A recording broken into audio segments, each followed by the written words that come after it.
Hello everyone, my name's Luke and welcome back to another episode of Daily Anime Talk, where I give my overviews on some of the recent episodes and then also my thoughts. The stuff I'll be covering in this episode looks at the stuff from Wednesday and Thursday. So the first thing I watched was Beastars episode 6. Louis meets up with the dancer stripper he saved and she tells him he's still young enough to get away from the black market and he should leave while he still can.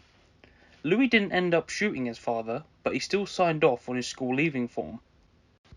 Legoshi is trying to find out information on carnivore jaws and teeth, so he asks Juno to see hers and she becomes all embarrassed. And when she finally just lets go, Legoshi says thank you and leaves. Juno is left frustrated. Legoshi continues his training with Panda, and he seems to have almost mastered his control of wanting meat, so he decides to bury the meat with tombstones after learning their names. Panda says the first stage of his training is complete. Legoshi meets Haru in the library, and she is frustrated he won't see her. He explains his training, but she doesn't care. Legoshi puts everything on the line and says he wants to marry her. Leaving Haru all confused, he leaves, feeling all embarrassed. Legoshi then has a jaw tug-of-war with Bill in the drama club and loses completely. Legoshi thinks this might be because of his training and the lack of meat he has. I'm enjoying Beastars. It's fun to see Legoshi continue his training, and it's also good to see how it's affecting Haru because we haven't seen her for the last episode or two since Legoshi started training. And it's good to see that they're not just going to stick her to the background, they're actually going to keep bringing her up and make sure Legoshi doesn't forget what his real motives are. He's trying to look after Haru and not to forget about her. It's also good to see Louis' side of the story. It's good to see him developing and changing, and as he spends more time with the lions.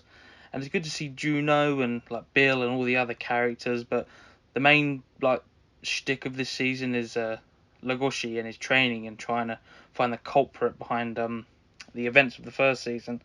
So hopefully in the next episode or two we get to see that story arc continue and maybe him get a bit closer and a better understanding of the possibly who his attacker was. Maybe we'll get some new info on the jaws that he bit into, and maybe we might see someone with a scar on their face from Legoshi bit them. Okay, so the next episode I watched was a Hortensia Saga episode 6. Alfred, Maurice, and group have gone to an island where there have been rumours of the princess being there and recruiting soldiers. When they get there and witness the princess in quotations, they are astounded by the way she acts, almost like a modern day idol. This embarrasses Marius. The girl Maria and her knight Jim discuss whether it has gone too far and that they don't know what to do.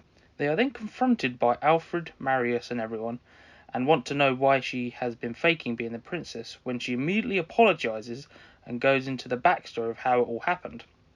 At first, they were just pretending, but when people started taking them seriously, they were already too deeply invested. After they all come to an understanding, Jim arrives with others and misunderstands what is going on and attacks Alfred. Marius and Maria run away and hide and confide in each other and come to an understanding. While Alfred and Jim talk it out, he and Maria reunite and decide to tell the men and soldiers the truth. They tell the men the truth, with many being angry, when suddenly they are attacked by the assassin twins. They defeat the fake giant robot they were using, but when Marius is in danger, she is saved by a mysterious rock giant from a legend that saved a princess. Everything ends well, but Alfred is still thinking about the giant rock creature. It's good to see this. It's a nice little compact story and the overall arcing story. It's good to see the addition of some new characters that I imagine, because at the end of the episode it all wrapped up quite nicely and the soldiers seem to have stayed with Maria, so we might have a new faction to add towards Alfred and Marius's group of soldiers maybe, because I imagine hopefully at the end of the series we might have an all-out war with Alfred and the usurpers that killed the king. But yeah, it was good to see them. It was a nice little self-contained story, and the little hints that Marius is the princess with the rock giant creature, and then Alfred is very suspicious of all that. But it was good. Hopefully we get some more maybe two-parter episodes and not just small contained ones, because they feel like they're too quick and rush through all the information. But yeah, it was fun. I enjoyed it. So hopefully the season continues in that manner as well. The next thing I watched was Heaven's Design Team, episode 6. Shimoda arrives and tells the team that God has given them a 3-day break from their work.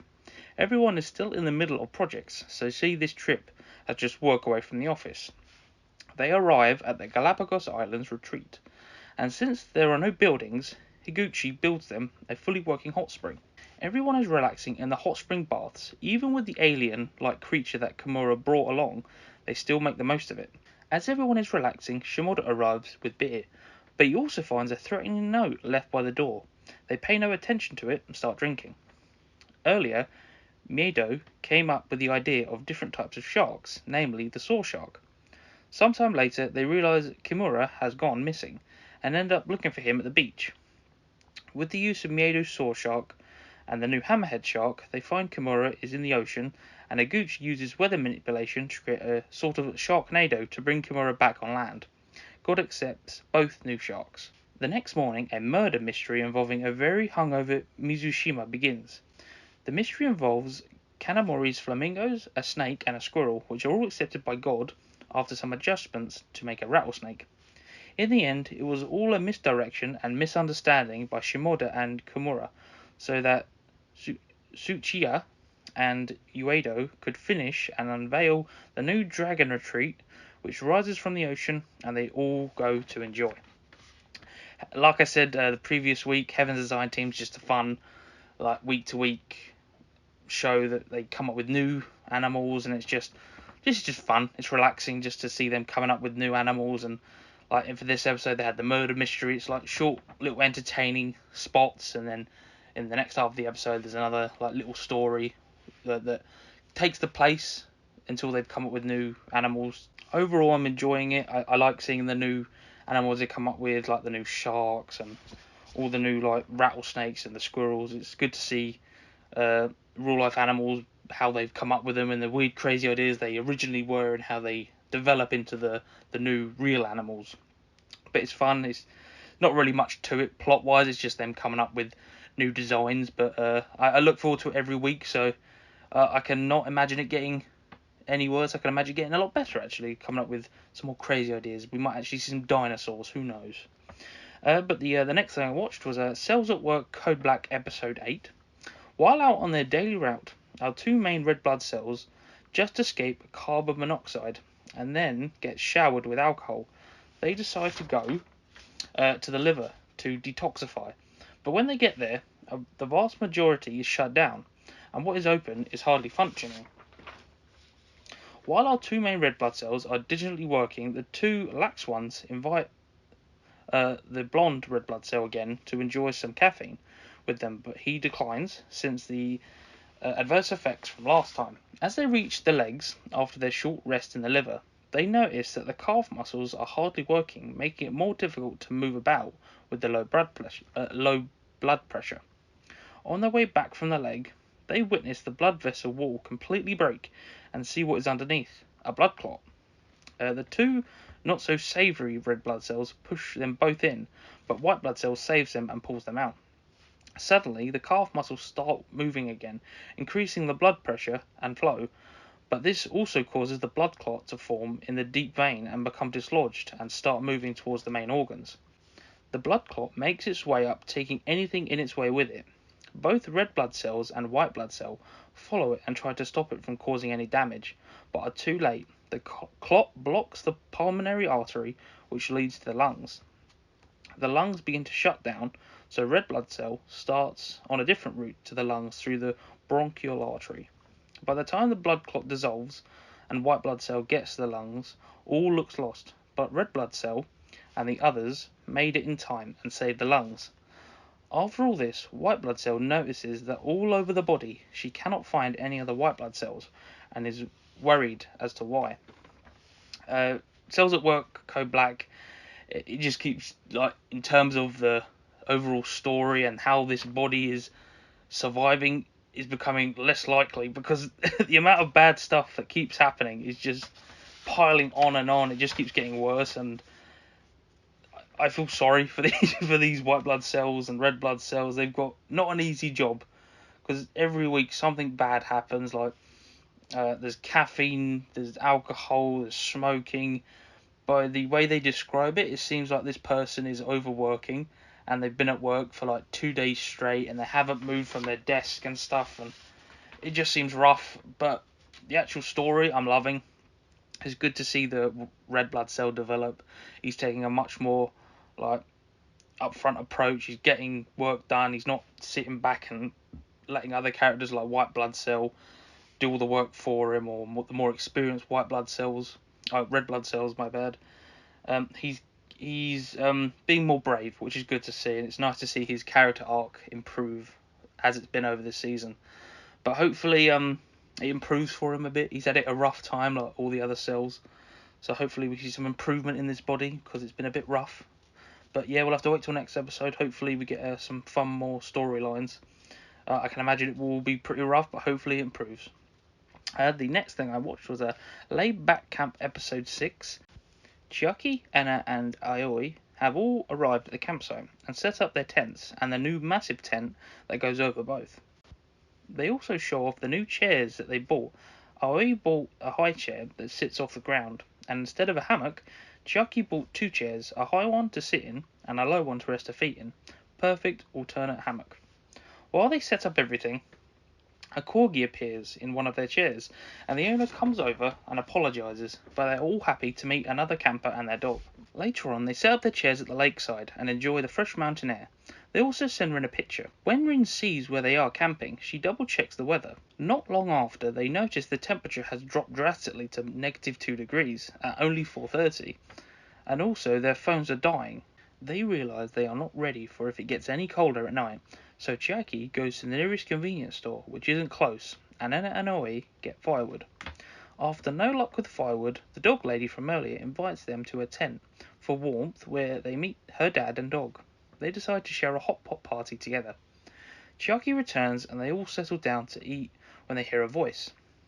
Rin called their teacher, saying she was worried after their phones died, so Sensei went, and once she finds them, she's relieved, but also tells them off for not being prepared for or researching the area. Sensei then joins them for a drink and hot pot party, after they all camp in Sensei's car overnight. In the morning, they all have camp breakfast, watch the sunrise, and message Rin, all thanking her for caring and worrying about them. And this brings a smile to Rin's face. Nadeshiko then calls Rin and asks her for solo camping advice. I've enjoyed Laid Back Camp so far. This episode just continues to improve that. It's fun to see how the characters are over the season, like getting better, but they're also still new to the camping scene. Like Chiaki, like she doesn't research the area a lot, and then they don't really know what to do when there's no firewood. They're kind of like lost out in the woods, but they end up getting help in the end. It's also fun to see how Nadeshiko's getting a lot more excited about solo camping and is starting to ask Rin like what to do and everything. But it's fun to see. It's just relaxing. Like the scenery's nice in the episodes. Like you get to see how like nice and quiet and relaxing nature is. So I imagine like the next episode, Rin and Nadeshiko will probably like research where she can have her first solo camping day. So that should be fun to watch, and I imagine the rest of the season will follow that as well. The next thing I watched was a Sorceror Stabber Orphen episode 4. After the explosion, the death instructors heard rumours of a sorcerer being the cause, but have no concrete evidence. At the same time, Orphen wakes up after being saved by a supposed undercover sorcerer hiding out in the city. This man also says he knows a way to discreetly enter the cathedral without drawing attention. The 2 dwarf boys, Vulcan and Dortin, report back to Azali about the incident with Orphen, and then she puts them to sleep. Azali then reads a story about the 6 dragon races, and then debates whether everything in this book is true or not. There is then a cutaway to one of Orphen's old school friends talking about the appearance of Azali and Orphen in Kimluck, and that would mean the dragon that killed wasn't Azali but actually Childman. Kimluck's guards are now going door to door looking for suspicious people.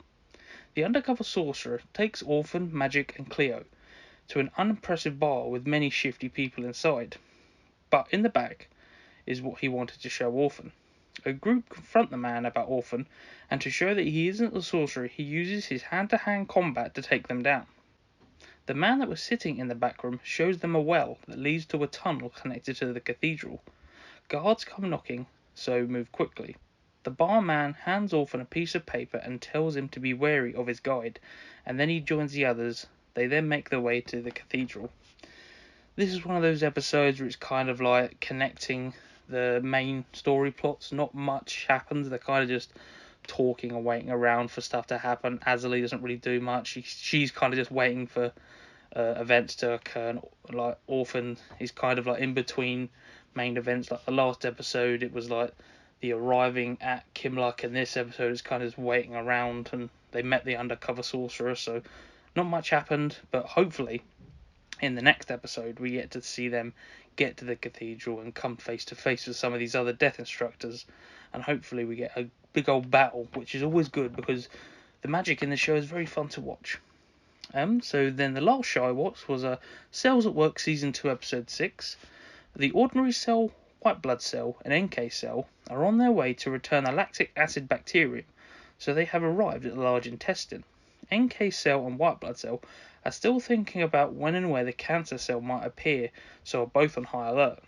They run into Red Blood Cell, who is on her daily route. She then goes to meet the Platelets, who are on a theme park style exhibit about the large intestine, discussing the trillions of good and bad bacteria. Black smog is everywhere, which indicates bad bacteria are taking over and leading over the good bacteria. NK Cell, White Blood Cell, and Ordinary Cell run into Killer T Cell, who has changed into a Memory T Cell, and can now use memory to remember past encounters to fight better.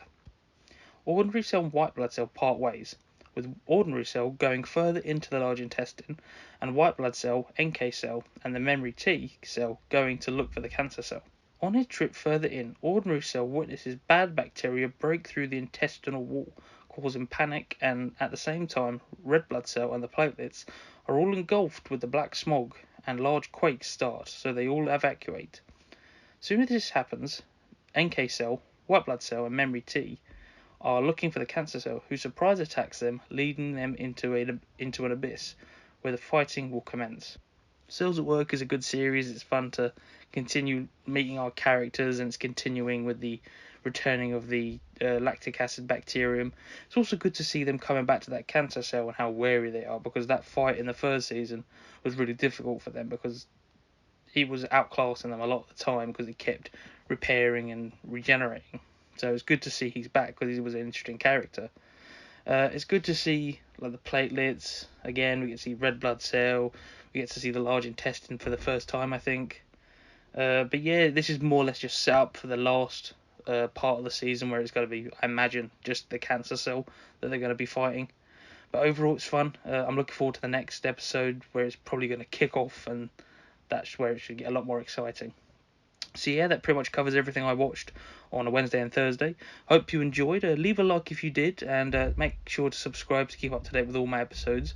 I should be coming up with another episode tomorrow, so keep an eye out with that. And I know I keep saying it, but I'm definitely getting around to doing that Dragon Ball episode, so make sure to keep an eye out for that.